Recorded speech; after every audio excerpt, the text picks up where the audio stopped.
I didn't see the kick coming. 1 minute, I was bending down to unplug the vacuum. The next, my sister's heel slammed into my face so hard it knocked me sideways. Something inside my cheek cracked. Blood filled my mouth before I could even process what happened. I clutched my face and dropped to the floor. The carpet smelled like dog hair, old sweat, and dust. I could feel the vibration of my mother's footsteps from down the hallway, sharp and careless, like she was annoyed already. "Jesus, Clara," my sister groaned, adjusting the strap on her heel. "Why are you always in the damn way?" She stood over me, brushing lint off her perfect jeans. Her left shoe had a small scuff near the toe, probably from my jaw. Please subscribe to our channel and tell us in comments from "Where are you watching this video?" "What happened now?" Mom barked, rounding the corner.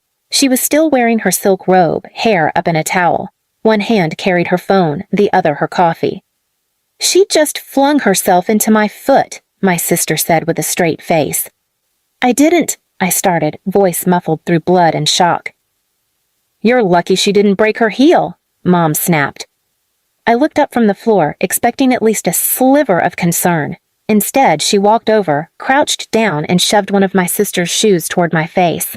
"Smell it." I blinked. "What?" "Smell it," she repeated, calm as ever. "That's what filth like you should be good at. If you're gonna be on the floor, act the part." "Mom," I said, trying to sit up, but her hand came down hard on the back of my neck. "Don't embarrass yourself. You're lucky she even wears shoes you'll never afford." "I didn't do anything," I whispered. She scoffed. "Exactly. You never do. Not for this house, not for your sister. You just exist like a shadow and expect to be treated like light." My sister laughed. My teeth ached. She let go. I stayed there on the floor for another full minute after they left, listening to them complain about the carpet, the power bill, my voice, my breathing, my existence. I crawled to the bathroom, locked the door, and stared at myself in the mirror. I was 25. Not 10, not 16, 25. And still, somehow, I was the footstool in a house I partially paid rent for. I held 2 jobs, worked weekends, paid half the groceries, and got treated like I was stealing space just by waking up. I cleaned the blood off with cheap paper towels. My jaw throbbed, my gums swollen, but I didn't cry. I never cried anymore. I just made a list.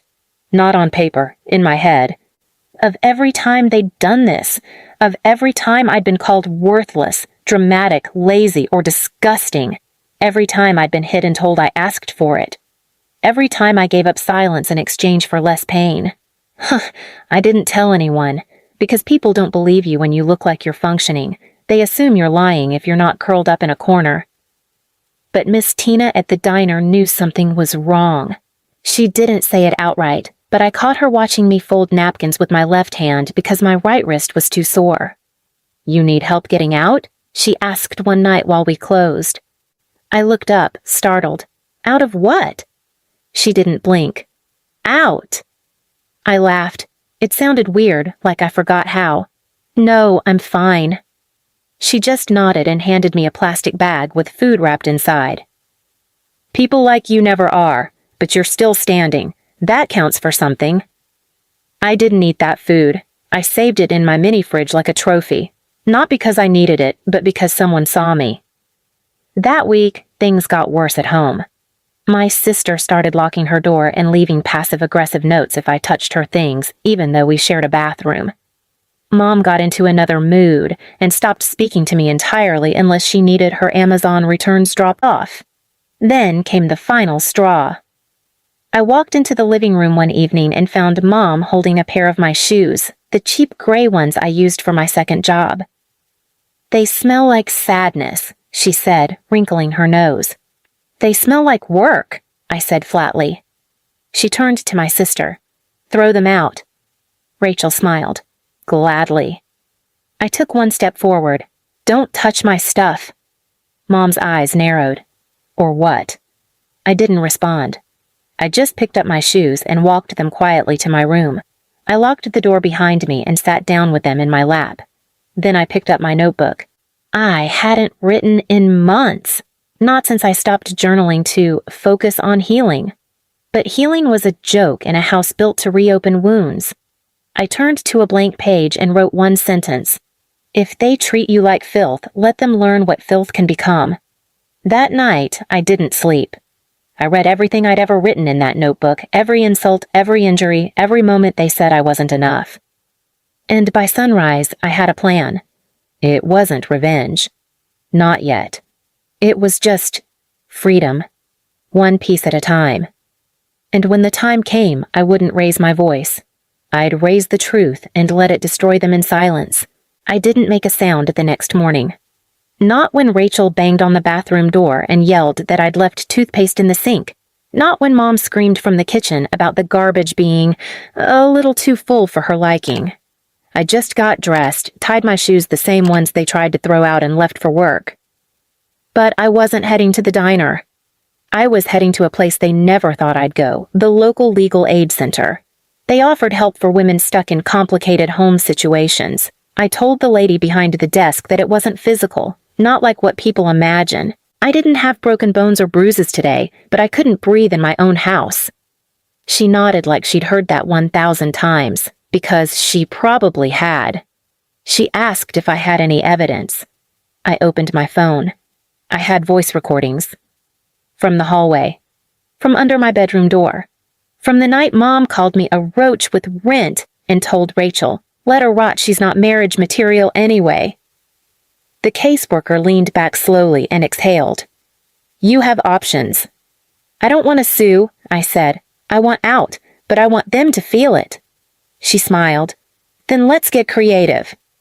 By the end of the week, I had a temporary P.O. box, a part-time studio rental, and a burner email address. None of it in my real name. I didn't run. I was setting the stage. Back at the house, Mom started unraveling.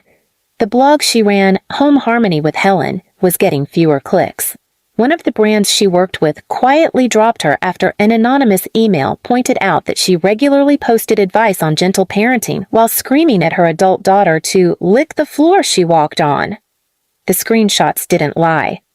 Rachel, meanwhile, was busy trying to get brand deals as a lifestyle influencer. I knew she edited her body in photos. I knew she lied about most of her partnerships. So I did what any silent ghost would do. I created a fake influencer brand, just a shell, a site, a form. I invited her to collaborate and asked her to submit her stats for a potential paid campaign. She sent it all numbers, back-end screenshots, contact lists, edited proofs of engagement. And I forwarded the entire package to Instagram's business fraud department. 2 weeks later, her page was flagged. Then shadow banned. Then frozen for investigation. She screamed into the hallway for 2 straight hours, swearing at the Wi-Fi, at me, at her phone. I was in my room packing a bag of essentials. I wasn't afraid. Because now, they couldn't touch me.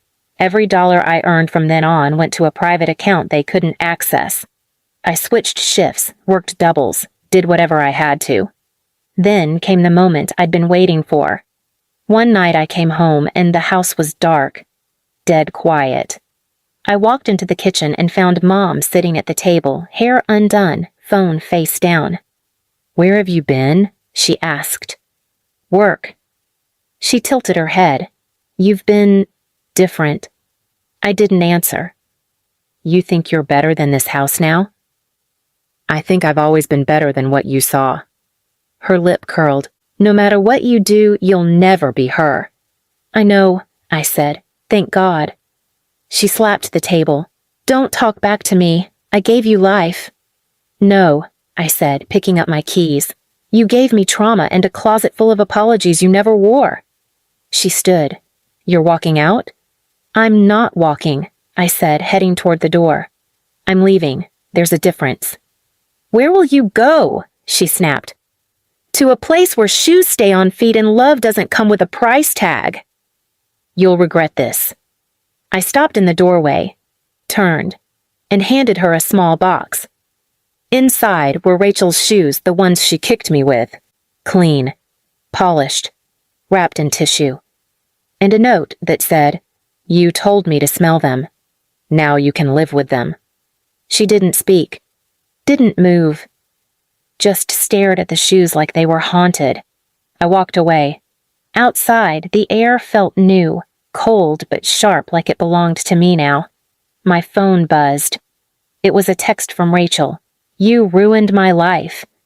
I stared at it for a second, then replied, "No, I just returned the favor." And then I blocked her. The next day, I stepped into my new apartment, a tiny studio with one window and secondhand furniture. But no one kicked me here, no one screamed, no one told me I was filth. I took off my shoes, set them by the door, and sat down on the floor. In that silence, I smiled for the first time in years. But it wasn't over. Because I still had one more thing left to do. And that was going to leave a mark that wouldn't wash off. I didn't go back. Not for my things, not for my mail, not even for closure. I didn't need to. Everything they thought I'd never do, I had already done. But I had one final move, the kind that doesn't explode. It echoes. It started with a podcast. There's this show I'd been listening to for months, run by survivors, real stories. People who'd lived through things no one wanted to hear out loud. Abuse, neglect, psychological war zones disguised as households. They called it rooms without windows. I sent them a message. Not naming names. Just telling a story. About a woman whose mother once shoved her face into a shoe and said, "This is where filth belongs." About how that woman eventually cleaned the same shoe, boxed it, and gave it back like a curse. About the silence that followed. They asked to record my voice. I said yes. The episode aired 3 weeks later. It wasn't dramatic. It wasn't loud. It was just me, speaking calmly. Not sobbing, not accusing. Just telling the truth. That episode went viral. People started commenting, messaging, sharing. Not just sympathy recognition. They'd heard stories like mine before. They'd lived them. Some were still living them. The comment that stayed with me the most was, "If that was my mom, I'd burn the whole house down."